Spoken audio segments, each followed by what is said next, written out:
4.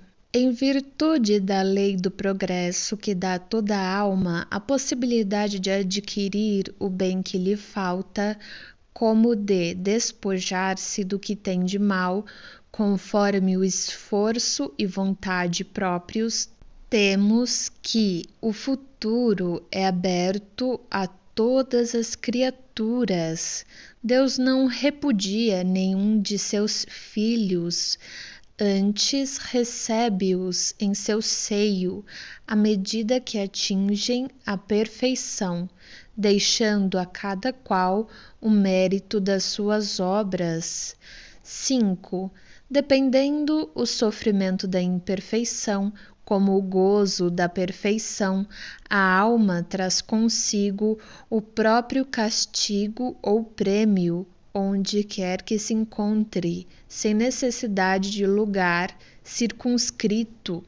O inferno está por toda parte em que haja almas sofredoras, e o céu igualmente onde houver almas felizes. 6. O bem e o mal que fazemos decorrem das qualidades que possuímos. Não fazer o bem quando podemos e, portanto, o resultado de uma imperfeição. Se toda imperfeição é fonte de sofrimento, o espírito deve sofrer não somente pelo mal que fez, como pelo bem que deixou de fazer na vida terrestre. 7.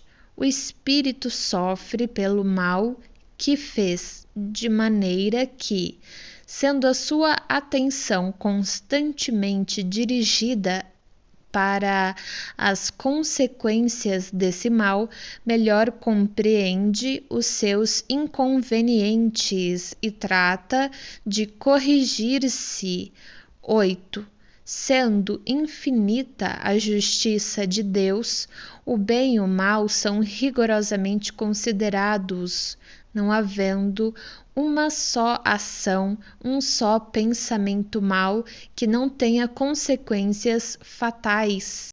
Como não há uma única ação meritória, um só bom movimento da alma que se perca, mesmo para os mais perversos, por isso que constituem tais ações um começo de progresso. 9. Toda falta cometida, todo mal realizado é uma dívida contraída que deverá ser paga. Se o não for em uma existência, sê-lo-á na seguinte ou seguintes, porque todas as existências são solidárias entre si. Aquele que se quita numa existência não terá necessidade de pagar segunda vez. 10. O espírito sofre, quer no mundo corporal, quer no espiritual, a consequência das suas imperfeições. As misérias, as vicissitudes padecidas na vida corpórea são oriundas das nossas imperfeições, são expiações de faltas cometidas na presente ou precedentes existências.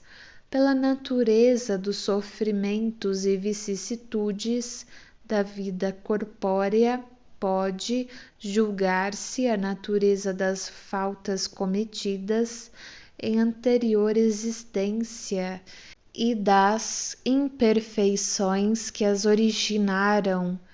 11. A expiação varia segundo a natureza e gravidade da falta, podendo, portanto, a mesma falta determinar expiações diversas, conforme as circunstâncias atenuantes ou agravantes em que for cometida. 12. Não há regra absoluta nem uniforme quanto à natureza e duração do castigo, travessão. A única lei geral é que toda falta terá punição e terá recompensa todo ato meritório, segundo o seu valor. 13. A duração dos castigos depende da melhoria do espírito culpado. Nenhuma condenação por tempo determinado lhe é prescrita. O que Deus exige por termo de sofrimentos é um melhoramento sério, efetivo, sincero, de volta ao bem. Deste modo, o espírito é sempre o árbitro da própria sorte, podendo prolongar os sofrimentos pela pertinácia do mal, ou suavizá-los e anulá-los pela prática do bem. Uma condenação por tempo pré-determinado teria o duplo inconveniente de continuar o martírio do espírito renegado ou de libertá-lo do sofrimento quando ainda permanecesse no mal. Ora, Deus, que é justo, só pune o mal enquanto existe e deixa de punir o mal quando não existe mais. Por outra, o mal moral, sendo por si mesmo causa de sofrimento, fará este durar enquanto subsistir aquele, ou diminuirá de intensidade à medida que ele descresça. 14. Dependendo da melhoria do espírito, a duração do castigo, o culpado que jamais melhorasse sofreria sempre e para ele a pena seria eterna. 15. Uma condição inerente à inferioridade dos espíritos é não lobrigarem o termo da provação, acreditando-a eterna, como eterno lhes parece deva ser um tal castigo. Nota de rodapé para esse parágrafo. Perpétuo é sinônimo de eterno, disse o limite das neves perpétuas. O eterno gelo dos polos também se diz o secretário perpétuo da academia, o que não significa que o seja ad perpetuam, mas unicamente por tempo ilimitado. Eterno e perpétuo se empregam, pois, no sentido de indeterminado. Nesta acepção, pode-se dizer que as penas são eternas para exprimir que não têm duração limitada, eternas, portanto, para o espírito que lhes não vê o termo. Retornando ao texto, 16. O arrependimento, conquanto seja o primeiro passo para a regeneração, não basta por si só. São precisas a expiação e a reparação. Arrependimento, expiação e reparação constituem, portanto, as três condições necessárias para apagar os traços de uma falta e suas consequências. O arrependimento suaviza os travos da expiação, abrindo pela esperança o caminho da reabilitação. Só a reparação, contudo, pode anular o efeito, destruindo-lhe a causa.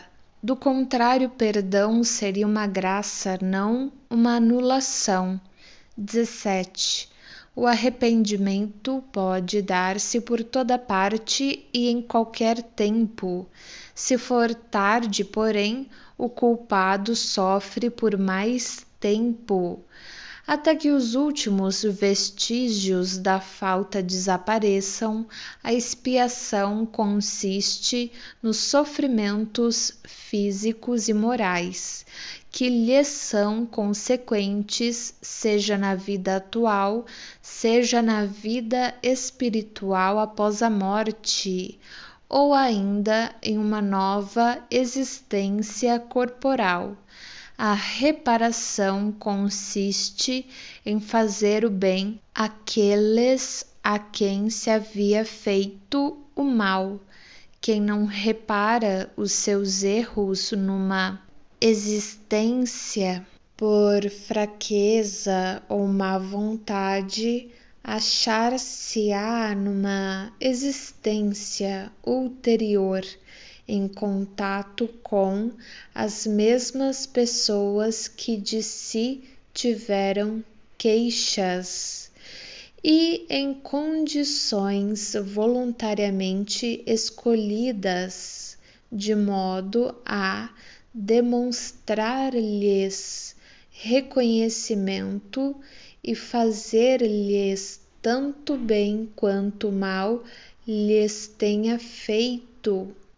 Nem todas as faltas acarretam prejuízos diretos e efetivos. Em tais casos, a reparação se opera fazendo-se o que se deveria fazer e foi descurado cumprindo os deveres desprezados, as missões não preenchidas, praticando bem em compensação ao mal praticado, isto é, tornando-se humilde se tem sido orgulhoso, amável se foi austero, caridoso se tem sido egoísta, benigno se tem sido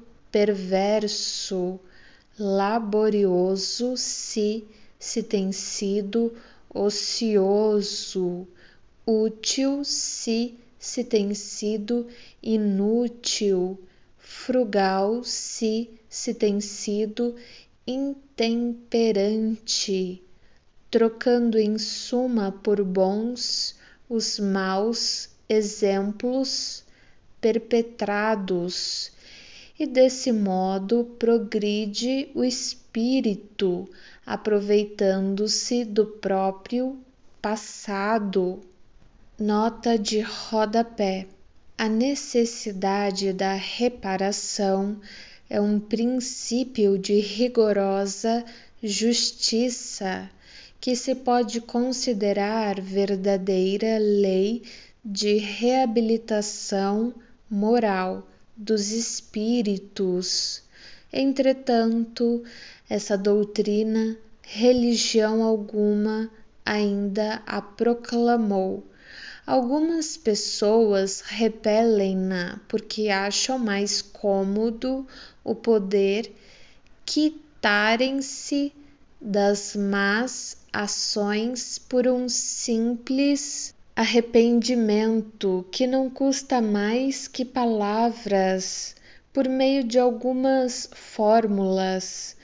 Contudo, crendo-se assim quites, verão mais tarde se isso lhes bastava.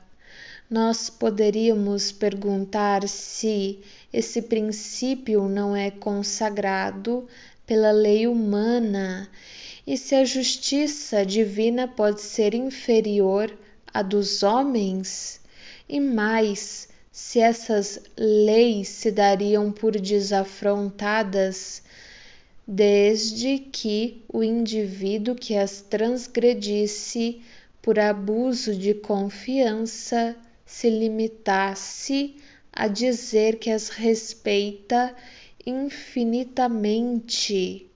Por que hão de vacilar tais pessoas perante uma obrigação que todo homem honesto se impõe como dever, segundo o grau de suas forças? Quando esta perspectiva de reparação for inculcada na crença das massas, será um outro freio aos seus desmandos, e bem mais poderoso que o inferno e respectivas penas eternas, visto como interessa a vida em sua plena atualidade, podendo o homem compreender a procedência das circunstâncias que a tornam penosa ou a sua verdadeira situação. Agora retornaremos ao texto 18. Os espíritos imperfeitos são excluídos dos mundos felizes, cuja harmonia perturbariam, ficam nos mundos inferiores a expiarem as suas faltas pelas tribulações da vida e purificando-se das suas imperfeições até que mereçam a encarnação em mundos mais elevados, mais adiantados moral e fisicamente. Se pode conceber um lugar circunscrito de castigo, tal lugar é, sem dúvida, nesses mundos de expiação, em torno dos quais pululam espíritos imperfeitos, desencarnados, à espera de novas existências que lhes permitam reparar o mal, auxiliando-os no progresso. 19. Como o espírito tem sempre o livre-arbítrio, o progresso por vezes se lhe torna lento e tenaz a sua obstinação no mal. Nesse estado pode persistir anos e séculos, vindo por fim um momento em que a sua contumácia se modifica pelo sofrimento e, a despeito de sua jactância, reconhece o poder superior que o domina. Então, desde que se manifestam os primeiros vislumbres de arrependimento, Deus lhes faz entrever a esperança. Nem há espírito incapaz de nunca progredir, votado à eterna inferioridade, o que seria a negação da lei de progresso, que providencialmente rege todas as criaturas. 20. Quaisquer que sejam a inferioridade e perversidade dos espíritos, Deus jamais os abandona. Todos têm seu anjo da guarda, entre parênteses, guia, que por eles vela, na persuasão de suscitar-lhes bons pensamentos, desejos de progredir, e bem assim de espreitar-lhes os movimentos da alma, com o que se esforçam por reparar em uma nova existência o mal que praticaram. Contudo, essa interferência do guia faz-se quase sempre ocultamente e de modo a não haver pressão, pois que o espírito deve progredir por impulso da própria vontade, nunca por qualquer sujeição. O bem e o mal são praticados em virtude do livre arbítrio e, conseguintemente, sem que o espírito seja fatalmente impelido para um ou outro sentido.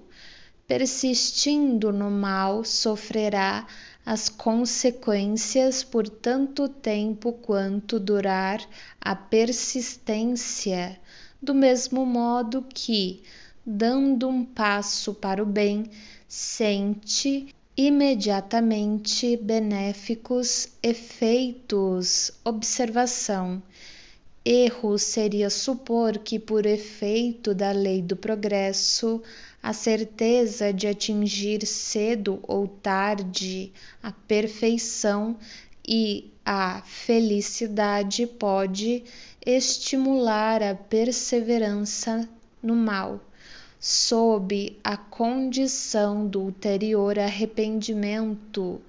Primeiro, porque o espírito inferior não se apercebe do termo de sua situação. E segundo, porque, sendo ele o autor da própria infelicidade, acaba por compreender que de si depende o fazê-la cessar, que por tanto tempo quanto perseverar no mal será infeliz. Finalmente, que o sofrimento será intérmino se ele próprio não lhe der fim. Seria, pois, um cálculo negativo, cujas consequências o espírito seria o primeiro a reconhecer.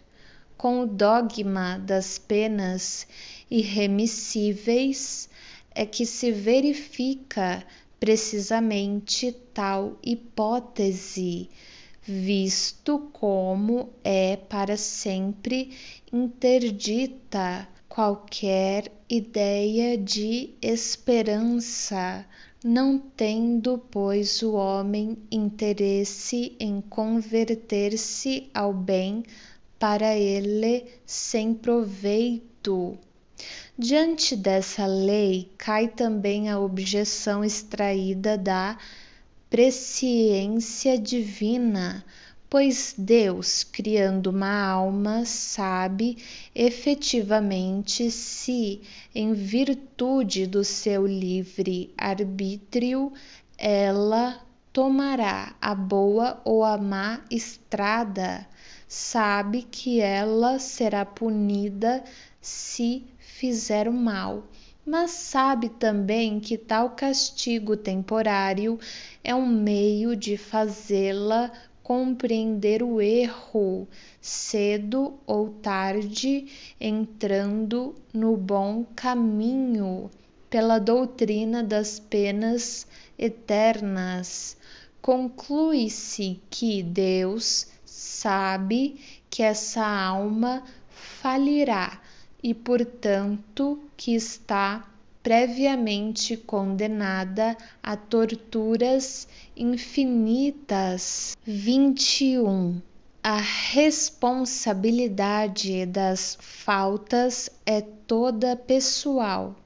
Ninguém sofre por erros alheios, salvo se a eles deu origem, quer provocando-os pelo exemplo, quer não os impedindo quando poderia fazê-lo. Assim, o suicida é sempre punido, mas aquele que por maldade impele outro a cometê-lo esse sofre ainda maior pena. 22. Conquanto infinita a diversidade de punições, algumas há inerentes à inferioridade dos espíritos, e cujas consequências, salvo pormenores, são pouco mais ou menos idênticas. A punição mais imediata, sobretudo entre os que se acham ligados à vida material, em detrimento do progresso espiritual, faz-se sentir pela lentidão do desprendimento da alma, nas angústias que acompanham a morte e o despertar na outra vida, na consequente perturbação que pode dilatar-se por meses e anos, naqueles que, ao contrário, têm pura a consciência e na vida material já se acham identificados com a vida espiritual. O trespasse é rápido, sem abalos, quase nula a turbação de um pacífico despertar. 23. Um fenômeno muito frequente entre os espíritos de certa inferioridade moral é o acreditarem-se ainda vivos, podendo esta ilusão prolongar-se por muitos anos, durante os quais eles experimentarão todas as necessidades, todos os tormentos e perplexidades da vida. 24. Para o criminoso, a presença incessante das vítimas e das circunstâncias do crime é um suplício cruel. 25. Espíritos há mergulhados em densa treva, outros se encontram em absoluto insulamento no espaço, atormentados pela ignorância da própria posição, como da sorte que os aguarda. Os mais culpados padecem torturas muito mais pungentes por não lhes entreverem um termo. Alguns são privados de ver os seres queridos, e todos geralmente passam com intensidade relativa pelos males, pelas dores e privações que a outrem ocasionaram. Esta situação perdura até que o desejo de reparação pelo arrependimento lhes traga a calma para entrever a possibilidade de, por eles mesmos, pôr um termo à sua situação. 26. Para o orgulhoso relegado às classes inferiores, é suplício ver acima dele colocados, cheios de glória e bem-estar, os que na terra desprezara.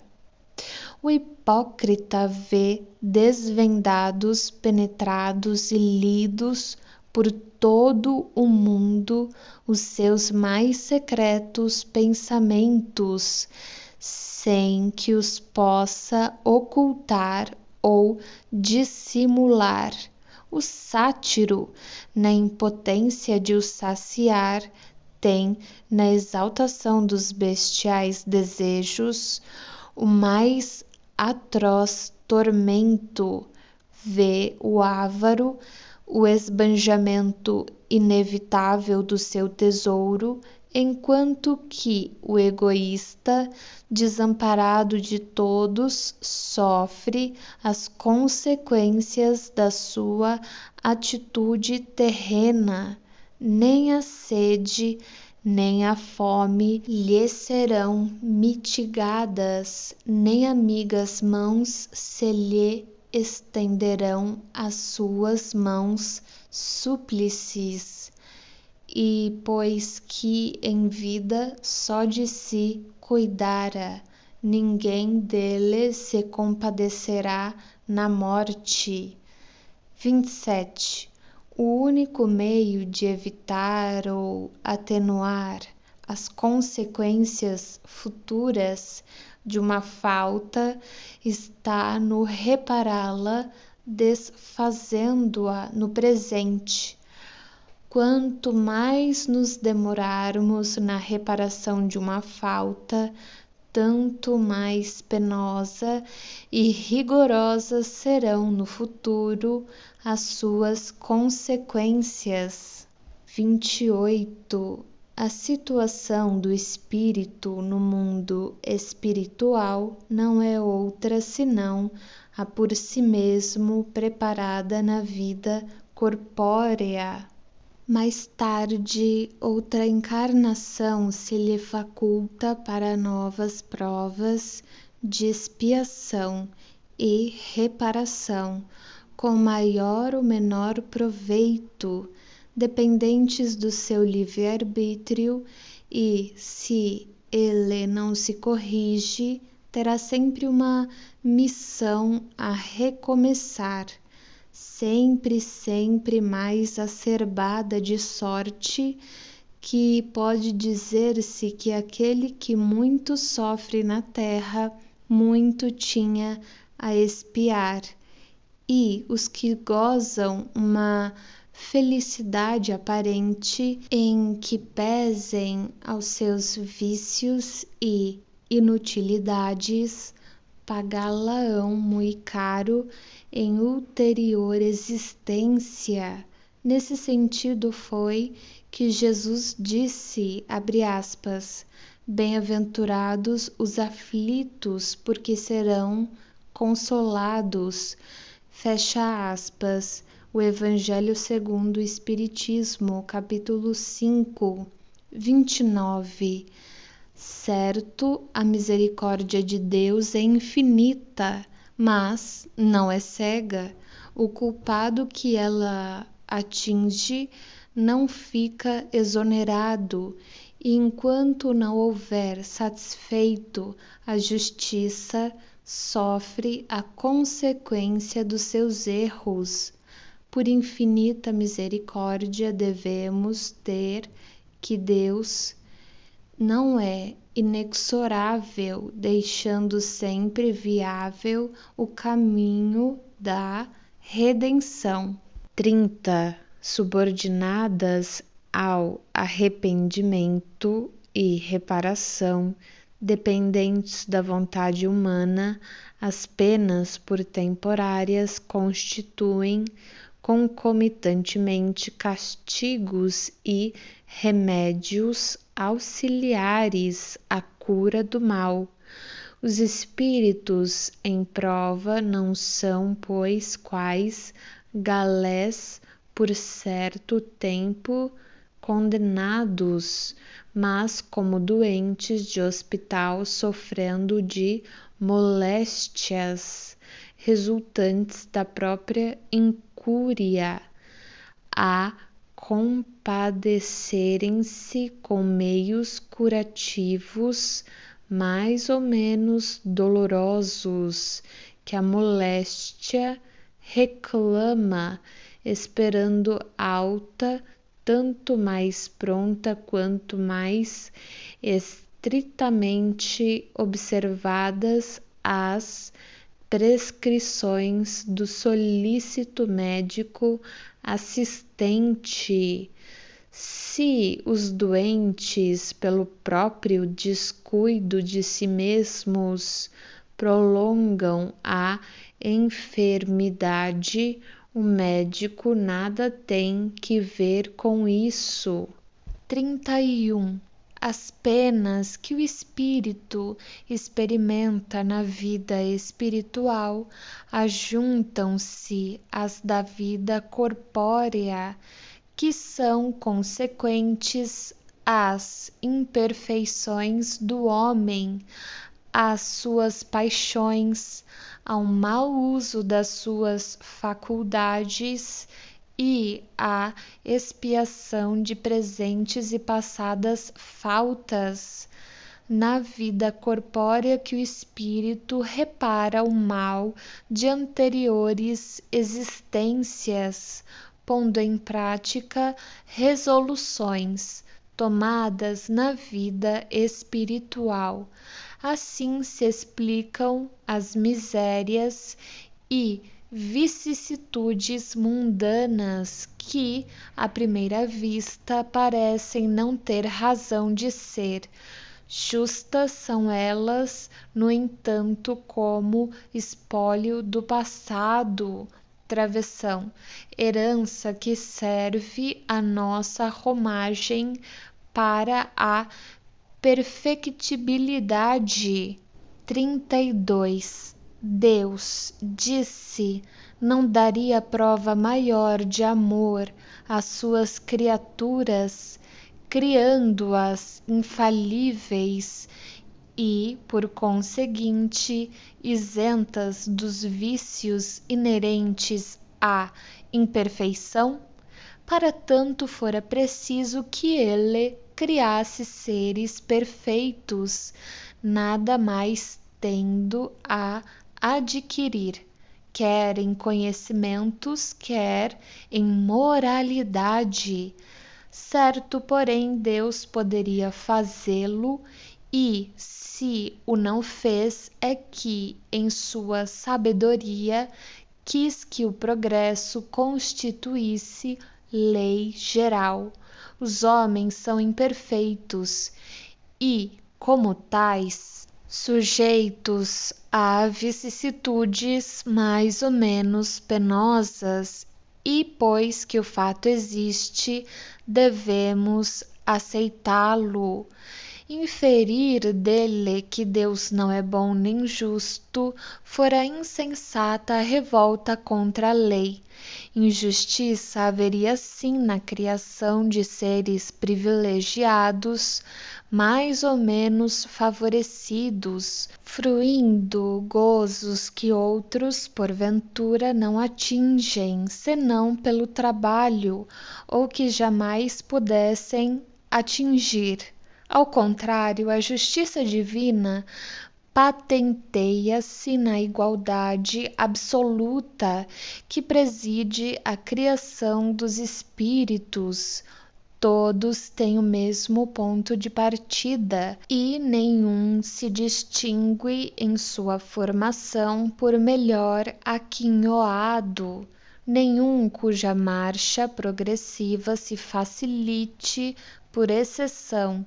Os que chegam ao fim têm passado, como quaisquer outros, pelas fases de inferioridade e respectivas provas.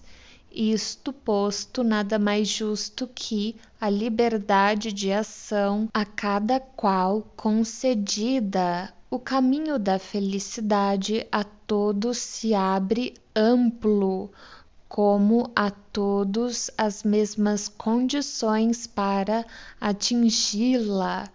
A lei gravada em todas as consciências a todos é ensinada. Deus fez da felicidade o prêmio do trabalho e não do favoritismo, para que cada qual tivesse seu mérito. Todos somos livres no trabalho do próprio progresso, e o que muito e depressa trabalha, mais cedo recebe a recompensa. O romeiro que se desgarra ou em caminho perde tempo, retarda a marcha e não pode queixar-se senão de si mesmo. O bem como o mal são voluntários e facultativos. Livre, o homem não é fatalmente impelido para um nem para o outro. 33.